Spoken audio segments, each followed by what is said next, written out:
La journée de la femme africaine, une occasion de célébrer la reconnaissance du rôle et des contributions des femmes africaines dans divers domaines. Elle trouve son origine dans la conférence des femmes africaines tenue le 31 juillet 1962 à Dar es Salaam, en Tanzanie. Une occasion à l'époque qui a permis aux femmes de discuter sur leurs contributions et rôle dans la lutte pour l'indépendance. C'est suite à cette rencontre que l'Organisation panafricaine des femmes a été créée à Addis Abeba en Éthiopie. Ainsi, cette date sera retenue pour célébrer la femme africaine, placée sous le thème « Enracinée dans la grandeur, célébrer les femmes d'ascendance africaine ». Cette journée a pour objectif sensibiliser les femmes sur leurs droits, encourager les femmes sur leur participation dans les sphères politiques, économiques et sociales, mettre en avant les contributions des femmes africaines dans divers secteurs, notamment l'éducation, la santé et l'entrepreneuriat. Elle bouge les lignes. La femme africaine occupe de plus en plus les postes au pouvoir. Un combat mené et hérité des femmes telles que la Malienne Awa Keïta, sage-femme militante et femme politique,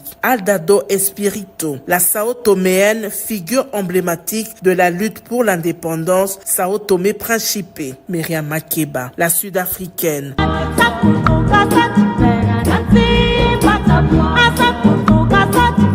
La voix panafricaine a parcouru le monde entier pour lutter contre l'apartheid. Par la musique, Kimpa Vita, prophétesse Congo, a joué un rôle important dans l'histoire du royaume Congo, figure de la résistance anticoloniale et mère de l'unité africaine. Plusieurs femmes ont marqué leur empreinte au pouvoir ou dans l'ombre. L'histoire du continent africain. Alors question, quel regard portons-nous sur la femme africaine? Est-elle pleinement reconnue pour son rôle dans la société en cette journée internationale de la femme africaine? L'heure est à la réflexion. Où en sommes-nous dans la lutte pour l'égalité et quel chemin reste-t-il à parcourir? Regardez. La célébration ces jours de la Journée internationale de la femme africaine est une opportunité pour la société continentale en général et celle de la République démocratique du Congo en particulier de se remémorer le rôle déterminant que joue cette femme dans nos sociétés et surtout saluer ses réalisations. La femme africaine a plusieurs challenges à relever. Les stigmatisations, les inégalités sociales, économiques et politiques et au poids de la culture qui la marginalise et la met sur les bancs des accusés. En Afrique de l'Ouest, elles sont encore nombreuses à être victimes de l'incision, des pratiques qui sont des freins majeurs à son épanouissement. En dépit de tous ces obstacles, la femme africaine est debout, résiliente, courageuse, déterminée, forte et vaillante. Elle est une actrice majeure et incontournable pour le développement de sa communauté. En ce jour qui lui est dédié, elle mérite attention et considération. Pour sa célébration, le thème retenu cette année est « Unir les voix féminines pour une Afrique durable et égalitaire ».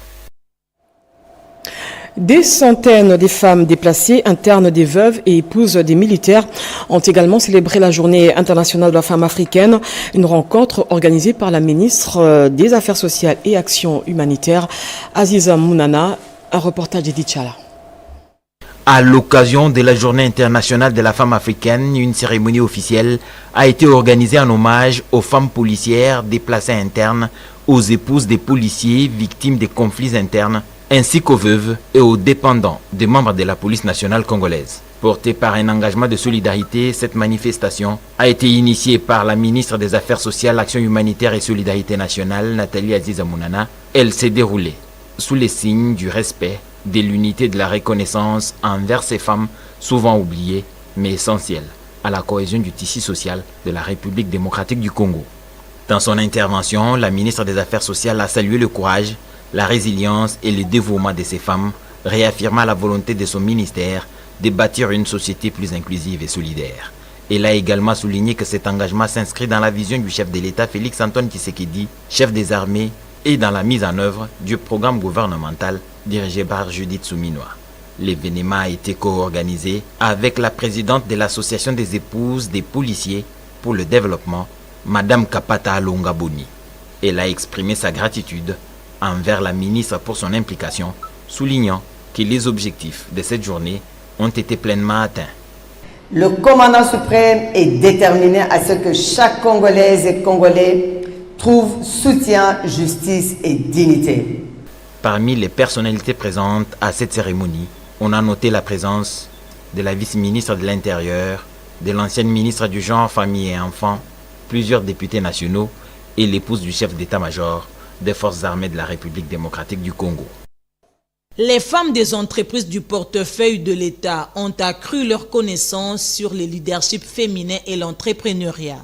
Avec l'avènement de l'économie numérique, elles ont identifié les défis qui se présentent à elles et entendent le relever d'ici 5 ans. Elles ont bénéficié de l'expertise de femmes entrepreneurs canadiennes. Après échange avec le Femmes entrepreneurs du Canada, réunies au sein de la Chambre d'affaires de femmes entrepreneurs et d'industrie. La femme doit d'abord se comprendre elle-même, comprendre son milieu professionnel, qu'est-ce qu'elle est capable de donner et qu'est-ce qu'elle attend de son milieu. Parce que le leadership, c'est savoir diriger, c'est savoir emmener tout un groupe de gens vers un but, vers une vision, vers un objectif. Le Fonds de promotion de l'industrie a apporté sa contribution à ces échanges. Ça porte grand pour les femmes. Aujourd'hui, nous sommes à la transition de l'ère numérique. Je pense que nos femmes ne doivent pas, on ne va pas changer le monde, mais les femmes doivent s'adapter avec d'autres femmes pour la concurrence économique et mondiale. Moi, mon objectif, c'est de faire la promotion de l'avancement de la femme à travers le monde. Ceci s'inscrit dans la logique des activités assignées au Conseil technique genre et pour la journée de la femme africaine.